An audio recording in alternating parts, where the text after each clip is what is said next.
Hey guys, welcome back to the channel. In this tech tutorial video we're going to explain how you can insert a text block to customize it and to fill it with text later in your website project on Webflow. So let us dive into this. So open the given site project on Webflow through the Webflow web designer. Next, navigate to the pages on the left hand side and choose the page you would like to edit. I will go with this one here. Next, navigate to the section of your page. I'm going to add the text block to that section here.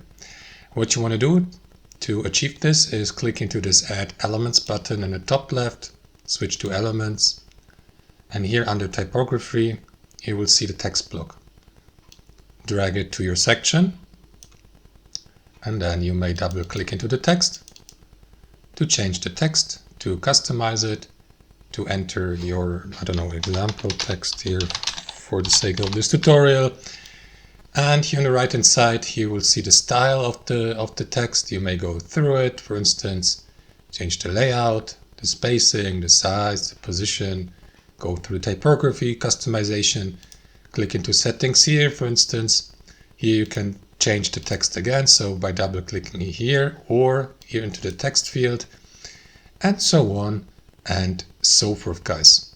So that's how it works. Thanks for watching. Hope you enjoyed it, got some real value from it, and we'll see you next time on our channel.